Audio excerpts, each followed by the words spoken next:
4 নম্বর লক্ষণ হচ্ছে খারাপ আমলের সাথে সাথে মরণের পরে চেহারা যদি মলিন হয়ে যায়, কালো হয়ে গেছে, বিকৃত হয়ে গেছে, মনে হচ্ছে যে অন্ধকার আচ্ছন্ন হয়ে গেছে, চেহারাতে যেন উজ্জ্বলতা নেই, নূর নেই, ফর্সা মানুষ কিন্তু কালো হয়ে গেছে, এটা আমাদের দেশের লোকেরা বুঝে, কিন্তু এটা সবার ক্ষেত্রে নয়। যদি দেখা যায় যে লোকটি বাহ্যিক কোনো রকমের তার জীবনে গুনাহ দেখি না, কাবিরা গুনাহ দেখি না,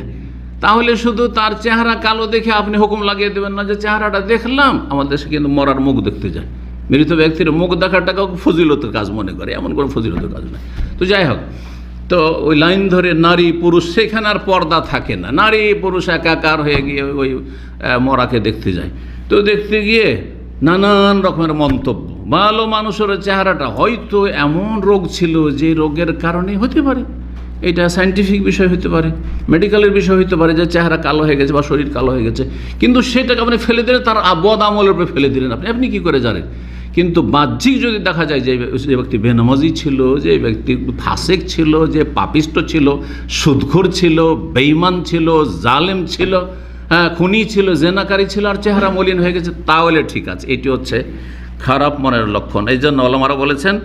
যে তার চেহারা কালো থাকবে মাল আমালিল কবিহ ফিদ দুনিয়া, তার জঘন্য আমলের সাথে, পাপের সাথে সাথে, তার জীবনটা হচ্ছে পাপের জীবন, গুনার জীবন, তার সাথে যদি চেহারা কালো হয়ে যায় আর বিকৃত চেহারা হয়, তাহলে জানতে হবে যে তার এই মরণের লক্ষণটি খুব খারাপ লক্ষণ।